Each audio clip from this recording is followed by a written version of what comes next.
এটাও মনে করি আগামীতে আওয়ামী লীগ আসবে, আপনি নিশ্চিত থাকেন। আওয়ামী লীগকে আপনি উপরে ফিরে, এখন অনেকে বলতেছে আওয়ামী লীগকে নিষিদ্ধ করো, হ্যান করো, ত্যান করো।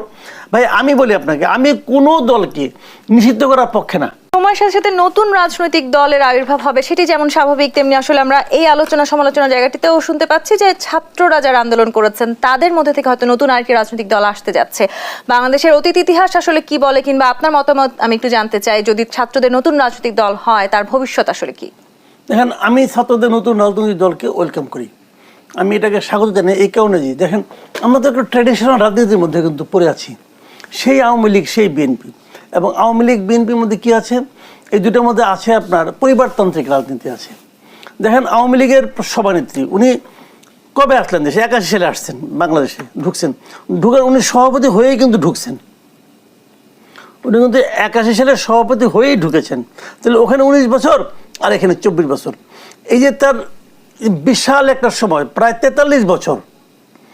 এই 43 বছর উনি সভাপতি হয়ে আকাশ দিয়ে উড়ে এসে নেমেছেন, আবার সভাপতি হিসেবে আকাশ দিয়ে উড়ে চলে গেছেন, তাই না? চেঞ্জ কিন্তু নাই। তারও আগে থেকে, তারও 2 বছর আগে থেকে কিন্তু বিএনপির সব চেয়ারপারসন হলো খালেদা জিয়া, এখনো আছেন, আমৃত্যু তাই থাকবেন। তো এবং ওনারা মারা গেলে কি হবে? ওনাদের সন্তানরা হবে, খালেদা জিয়ার পরে হবেন ওনার সন্তান, আবার শেখ হাসিনার পরে হবেন ওনার সন্তান যদি থাকে, যদি উনি ততদিনে থাকেন, আবার উনি যদি আসতে পারেন দেশে, কি হবে জানি না। কিন্তু কোশ্চেনটা হলো কি, এই যে পরিবারতান্ত্রিক রাজনীতিটা, এখন অমুকের সন্তান হলে সে খারাপ হবে এই থিওরি আমি দিচ্ছি না, কিন্তু উনিও হয়তো নিজেকে অদিনে পরিণত করে নিতে পারেন, কিন্তু ওই পরিণত করে নেওয়াটাই এটা কিন্তু প্রতিযোগিতাবিহীন। মেবি ওনারা ফিট, আমি অস্বীকার করছি না, মেবি ওনারা ফিট, কিন্তু উনি যে ফিটেস্ট, উনি কি কোনো কম্পিটিশনের মাধ্যমে আসছেন? তা তো আসেন নাই। বাকি সবাইকে ওনার বিপরীতে কোনো কাউন্সিলে প্রতিদ্বন্দ্বিতা করেছেন?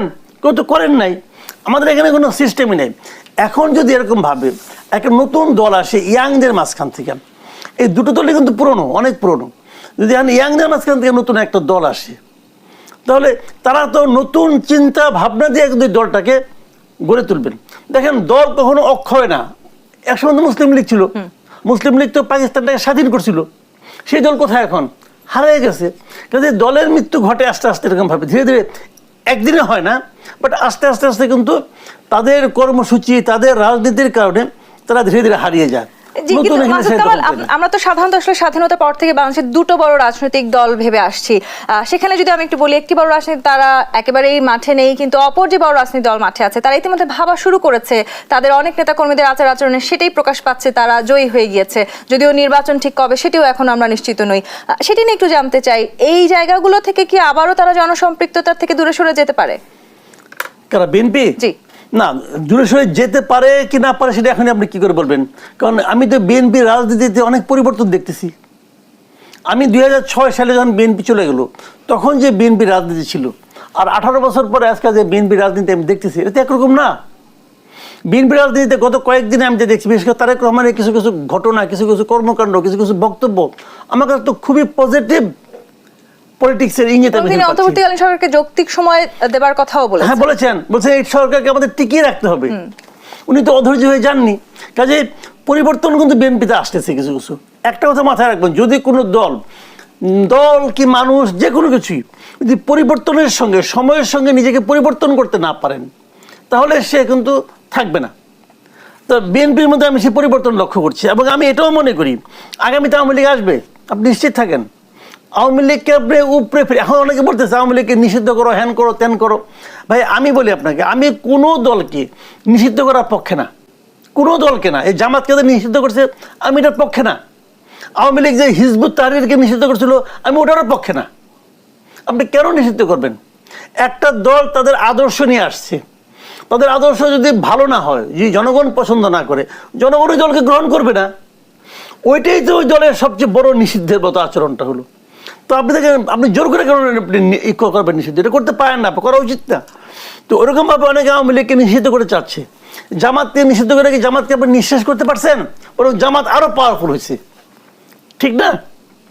তো এখন আওয়ামী লীগকে তারা নিষিদ্ধ করতে চায়, আমি তাদেরকে খালি একটা কথা বলি, এটা করতে যে আপনারা ধরা খাবেন। আওয়ামী লীগ, আমি একটা উদাহরণ দিয়ে মাঝে মাঝে বলি, দেখেন আওয়ামী লীগ কিন্তু পাট গাছ না, পাট গাছ আপনি টান দিয়ে উঠে ফেলতে পারেন, আওয়ামী লীগ বট গাছ, এটা তুলতে হলে অনেক সময় লাগবে। আওয়ামী লীগ 3 পুরুষের রাজনৈতিক দল রে ভাই, দাদা রাজনীতি, দাদা আওয়ামী লীগ করতো, বাবা আওয়ামী লীগ করে, ছেলে আওয়ামী লীগ করে, ছেলের বাচ্চা হবে এখনো হয় নাই, সেও ছাত্রলীগের নাম লেখা রাখছে। এটা হলো